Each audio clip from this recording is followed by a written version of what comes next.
Hi, I'm Mike Vecchione, and I'm breaking down the Luigi Mangione assassination case.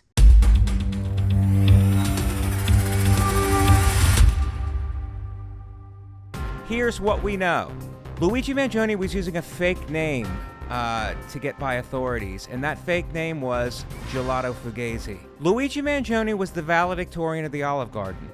Luigi Mangione, unlike P. Diddy, made people rub themselves in olive oil, the Italian version of a freak-off. The real reason Luigi Mangione killed the healthcare CEO is because Brian Thompson, the CEO, had a preventative health plan that warned against carbs and cheese. Luigi didn't care for it. Luigi was busted at McDonald's, which springs the question, should McDonald's have a menu for assassins? I say yes. Maybe include the McRib, other body parts that assassins target. Luigi Mangione had so much back pain he couldn't be physically intimate. But he's not going to have to worry about that now because prison sex actually is the cure to back pain. Prison sex. Believe it or not, that's a fact. I think if I had back pain, I would go to a chiropractor before I murdered the CEO of a healthcare company. I would either go to a chiropractor or maybe try Doan's pills. Or maybe read that book that everybody passes around about curing back pain. Luigi Mangione played soccer. I think the problem here is soccer's so boring, you could plan a murder during a game. It was said that Luigi Mangione waived extradition, and this is how Italians waive extradition. Yoo-hoo! This was a Gen Z crime. Luigi 3D printed a gun. That's what the murder weapon was, a 3D printed gun. Oh my God, just listening to this makes me want to go outside and vape. And I'm Gen X. I would have had a friend fax me nunchucks. You had to know Luigi was guilty because he was wearing a mask. Wearing a mask is a sure sign that you're guilty right now. You're either guilty or ugly. He was handsome, so he was guilty of murder. Luigi referenced filmmaker Michael Moore, which means not only is he a murderer, he has terrible taste in movies. Luigi Mangione, with a name like that, it sounds like he should be shouting recipes. This is a clip of Luigi Mangione being escorted to jail. Luigi, oh my God, that's completely out of touch. And an insult to the intelligence of the American... As Luigi was being escorted to jail, he yelled out, "Completely out of touch. It's an insult to the intelligence of the American people." Luigi, no one knows what you're talking about. They need more cops, by the way. How many cops? Meanwhile, people are being murdered on the streets because all of the cops are escorting one twink into prison. I mean, is this what it takes to go viral? You have to murder? I mean, women love bad boys. I think it's obvious. And this guy had his shirt off, backpack on. He looks like he's hiking. This is before he was a fugitive. But he could be a fugitive because most fugitives have their shirt off. This guy's really shredded. I mean, I don't know what the diet of an assassin is. Well, he loved the Unabomber, and this guy's more handsome than the Unabomber. I think the Unabomber's biggest thing is not that he committed crimes, it's that he was ugly. And you're going to go to jail for life if you're ugly. Luigi is actually good look. He's got an eyebrow problem, which is part of being Italian.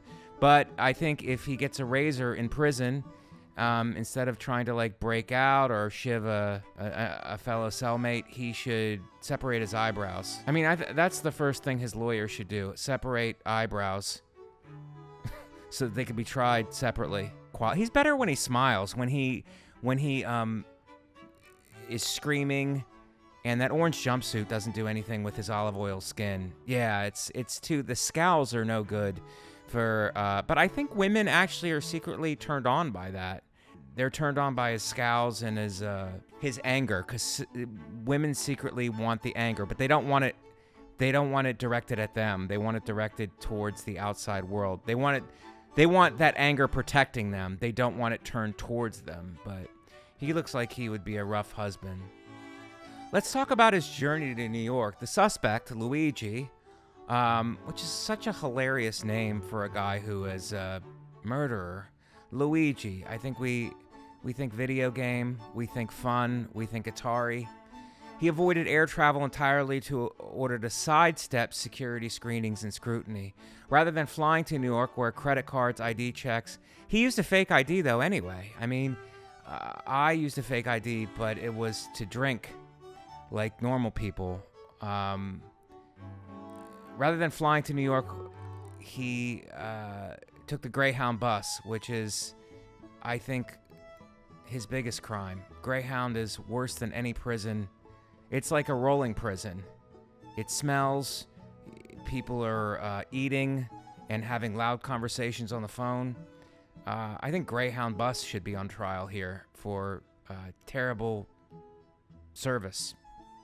Route of entry. The bus began in Atlanta, though investigators have yet to confirm whether Mangione boarded in Atlanta itself or another location. He doesn't seem like an Atlanta guy.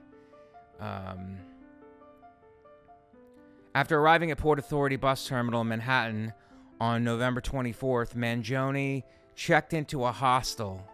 I thought this guy came for money. What are you checking into a hostel for? I think it's the whole theme of his crime, which is the common man. The common man, but even common people don't live in a hostel. They don't stay. I mean, get a Airbnb or something, buddy. I mean, you're using a fake ID anyway, so... Mangione used a fake ID. Cash-only payments, paying with cash. That's the first sign that you're guilty of. You're trying to get away with something is paying in cash, because everybody uses credit cards now. And he had a 10-day stay in New York. You might as well just move here and try stand-up. I don't know what you're doing. Just a 10-day stay? That's enough to get your... This guy's launched his career. I mean, if he gets found not guilty, there's going to be a Netflix documentary on him, and he's going to parlay that into going on the road and bumping me out of Funny Bones. A hostile employee reportedly interacting with Mangione prompted him to lower his mask, revealing his face in a smile. He was flirting. So he was directed at killing the CEO, but he still wanted to get ass. Nothing can drive us away from getting ass. It's biological. Unless you're gay, which is fine. This unguarded moment proved to be a significant clue that ultimately aided police. So basically, it was his drive to flirt with a woman that got him caught. God, women are always the downfall of an Italian assassin trying to do good for society. Despite his efforts to stay concealed, this slip-up would later lead investigators down the path of discovery. I know it was key for me.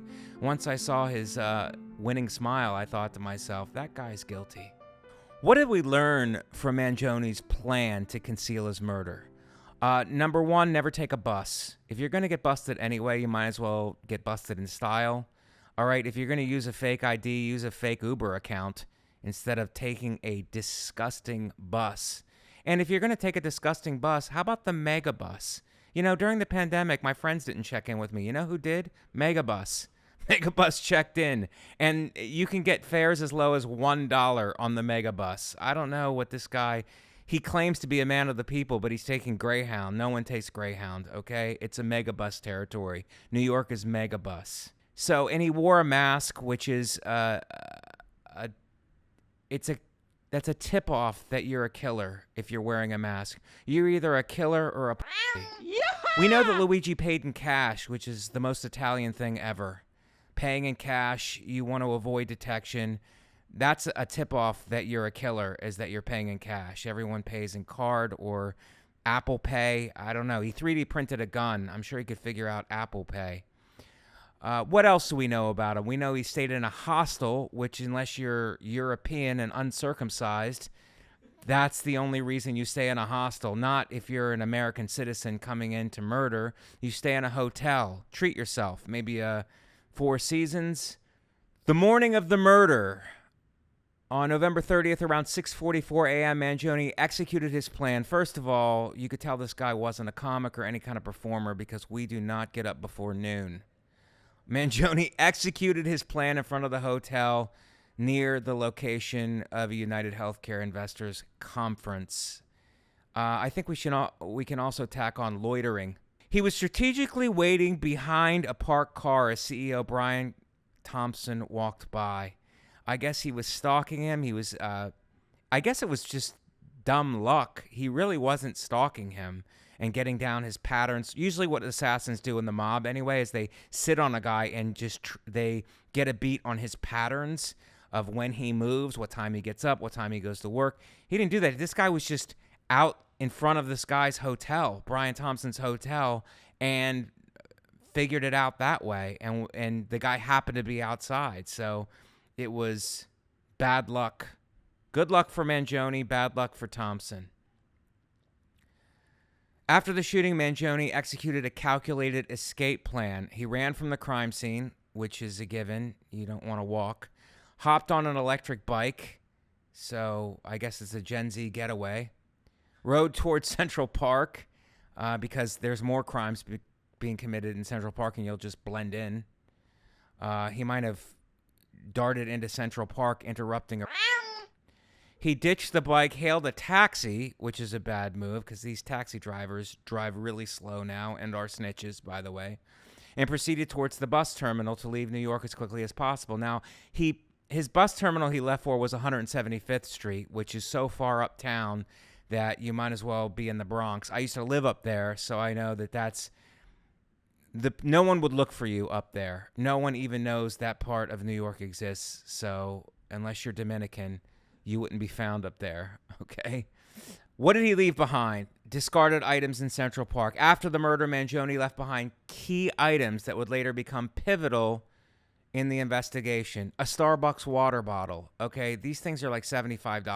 Starbucks does a huge markup because they are also a corporate entity. You know, maybe that's the next on your hit list is the CEO of Starbucks.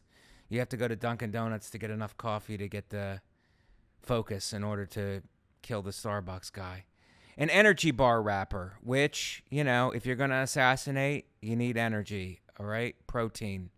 A burner phone. He really was savvy. You know, they can't track a burner phone. He broke it, or he could have just used a rotary or a payphone. These items include DNA and partial fingerprints through initial analysis did not match any criminal databases. He has no history, a criminal history, which helps him tremendously. He can do whatever. The arrest from Pennsylvania to law enforcement's grasp. The investigation culminated in Altoona, Pennsylvania, where Mangione was spotted at a local McDonald's. I don't know. I was thinking Mexico, Aruba, maybe a place with no extradition agreement, but Altoona is where I guess no one would suspect you of hiding out in an Altoona McDonald's. I'm thinking of honeymooning there. Upon arrest, law enforcement discovered critical evidence, a ghost gun, which this is the first time I've ever heard of what a ghost gun is. Ghost guns are untraceable that can be assembled with parts bought online, sometimes in under 30 minutes. These weapons lack serial numbers, making them difficult for law enforcement to track. The presence of a ghost gun in Mangione's possession further solidifies the premeditation and sophistication of his escape and crime strategy.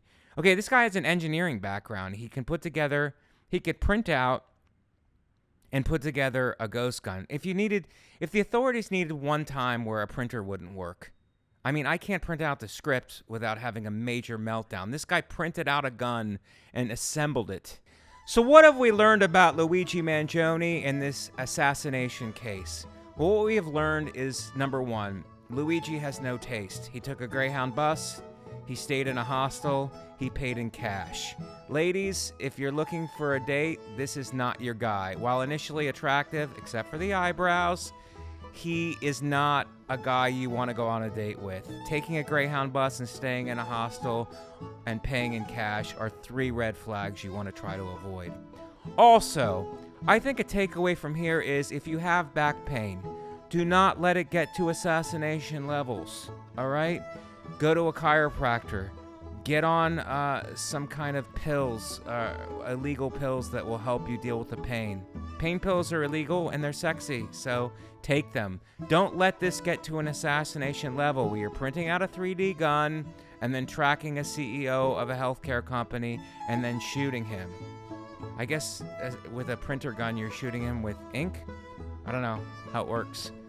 Anyway, Luigi Mangione, it's going to be a long process. We'll see how it plays out. I'm Mike Vecchione, stand-up comedian Mike Vecchione, and I will be in St. Louis, Missouri. I love St. Louis.